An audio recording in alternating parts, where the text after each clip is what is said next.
Do you suffer from saggy shelves? Like this shelf unit I put up in the shed, put it up temporarily to store some of the tarps that we have and a few miscellaneous tractor parts, and I put it up right out of the box. The shelves that came with it sag. As you can see, they're sagged in the center, get a little humidity on them, sit with a little bit of weight on them, and pretty soon they're not straight. Well, I've got a fix for that, and we're going to go over that in this video, so stick around and see how I handle it. One of the things that I like to use for storing stuff are these heavy-duty metal shelves with the wooden shelf pieces in there. And I use those in the house, in this storage area, and I use them successfully up in my shed to store spare parts and tools and other things.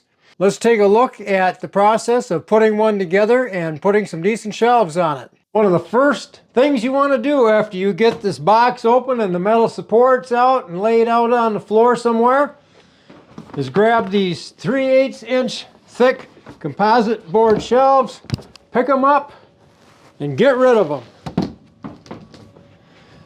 Put them on a two-wheel cart and take them somewhere where you can either sell them, use them for something else, or just get rid of them.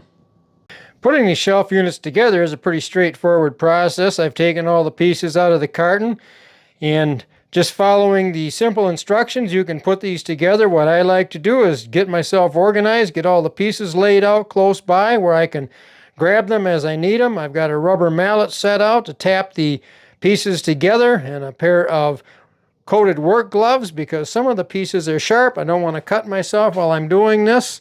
And another thing I do, in my case, because I have a painted concrete floor, I lay a section of the cardboard carton that the shelf unit came in down on the floor, and I will assemble it on there.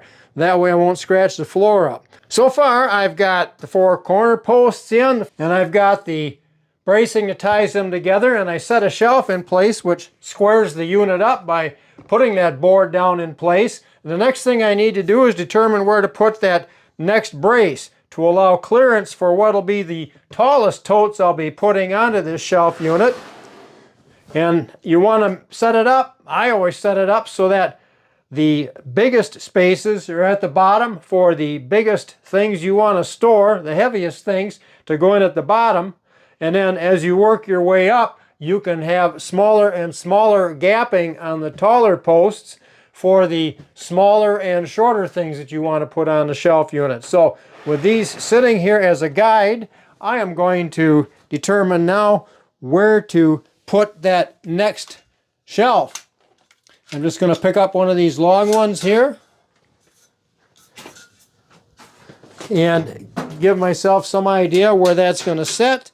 And this will give me, at this point, just enough clearance to slide those in and out without scraping on them. So I know where to set those. I will put those in place, and then we will proceed to add some more shelf units. With the cross braces installed, set in place and tapped in place with this rubber mallet at a height where we can now slide these larger totes in and out without scraping them, it's time to talk about making the shelves for these units. Now that we've gotten rid of those thin 3/8 inch composite boards that we're not going to use, and we're going to replace them with something much sturdier. Picked up a couple of 4x8 sheets, a 1/2 inch CDX plywood. That means one side is finished and smooth, the other side's a little bit rougher. That can go on the bottom. I got them marked up and the guide in place. Got them sawed to the right width. Kind of interesting working on this outside. It was about 23 degrees out. A little chilly working with your hands, and the saw out there, I had to have gloves on. It makes it a little awkward sometimes trying to put things in place, but I was able to do that. It was dry and there wasn't any wind, so it went pretty smoothly. You always want to use a guide when you're trying to cut. That makes sure that you get a perfectly straight cut. And you want to get the cuts made so that the board will just fit inside of the framework on the shelf comfortably.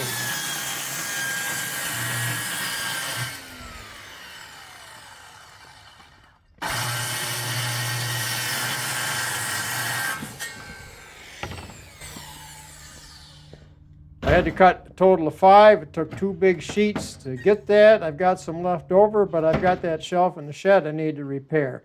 And then I put a coat of primer on both sides. I laid out a work area here with some long 2x4s and a couple of sawhorses. This I had to do inside.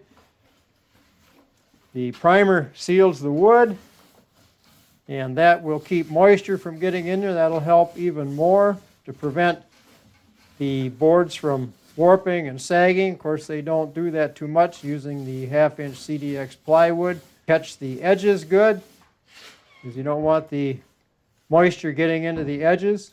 I do that when I do what will be the top surface of the board. That way, if there's any dribbling onto the other side, it'll be on the bottom part and it won't be as noticeable. Let them dry a little bit because the primer dries pretty fast. Flip them over and prime the other side. Let that dry. And start the process of putting a finish coat on. I use a coat of white semi-gloss trim paint. That really makes a nice smooth surface, easy to clean, durable surface. Here is the finished product with the semi-gloss paint on, ready to go. Now before I went too much farther and got a lot of weight on this, I took the level and got this leveled up, and I put shims underneath the back corners here on the back side because that was low, just the way this floor is. I had to pour some additional floor in here at one point. So I just simply took the level and checked across the diagonals until I had everything level and it wasn't rocking anymore. And with that done, I can continue putting this together and setting the shelves in. And the stuff I used to put underneath the legs to get everything leveled up and off the floor is just some old vinyl flooring I cut to size and set underneath, and I put it with the vinyl side down to the concrete so it doesn't pull moisture up instead of the cardboard side down, and stack those, and once I get weight on these shelves, they're going to sit perfectly in place. So after getting the unit leveled and the rest of the framing and the shelves in, I managed to put almost everything back in here, plus a few extra things that we'd had out in the hallway up here on the shelves. We now have more space to move around, and everything that we want to get at, we can pull right out and take a look. Some of this stuff we're keeping, some of this stuff we still have yet to go through, but this will make it so much easier.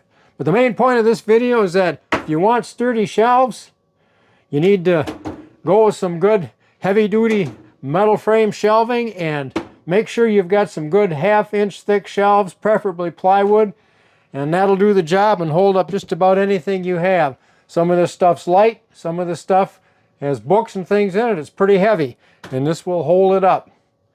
So I hope you enjoyed this video. If you got something out of it, please click like and consider subscribing to our channel. Until next time, take care.